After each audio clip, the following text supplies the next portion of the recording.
Rolando the Incredible D versus Paulie the Magic Man Malignaggi ngayong May 16, 2026 sa AO Arena, Manchester ay isa sa mga pinakamagandang laban sa kasaysayan ng bare knuckle boxing. Itataya ng Pilipinong si D ang kanyang BKB World Super Welterweight title laban sa tanyag na dating 2-division boxing world champion na si Malignaggi. Narito ang isang malalim at technical na fighter comparison analysis para sa kanilang enkwentro. 10 taon na mas bata si Rolando D.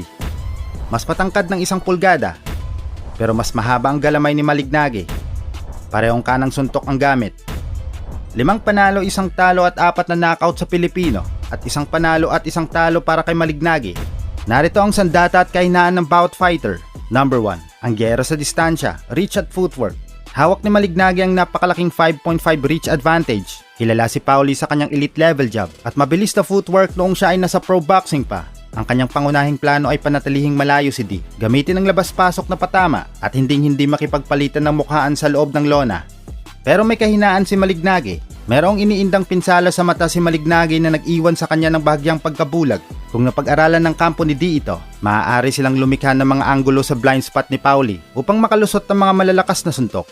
Number 2, ang dirty boxing at pisikal na bakbakan. Bilang isang veterano ng mixed martial arts at Muay Thai, bihasa si D sa tinatawag na dirty boxing sa loob ng lona. Sa BKB, pinapayagan ng paghawak sa batok o kamay habang nanununtok, o tawag dyan ay clinch fighting. Dito hihilahin ni D si Malignaggi, masanay ang katawan ng Pilipino sa sakalan. Knockout at power. May nakakatakot na 80% KO rate si D sa bare knuckle. Sa kabilang banda, si Malignaggi ay kilala sa buong karera niya bilang isang boksingero na may brittle hands o madaling mapinsalang kamay at walang likas na lakas pampatumba. Kung walang guwantes ang laban, lalong dihado ang kamao ni Paulie sa patigasan. Got 2 left feet, maybe 3 left feet. You cannot throw 2 punches without falling over. You cannot throw 2 punches without falling over. I've seen you. I've seen you twice. Malaking bintahe kay D ang 10 taong agwat sa edad. Si D ay nasa huling yugto ng pisikal na lakas, ngunit may sapat na rin kapanahunan. That I'm right. He will not last round 6 tomorrow if I'm right.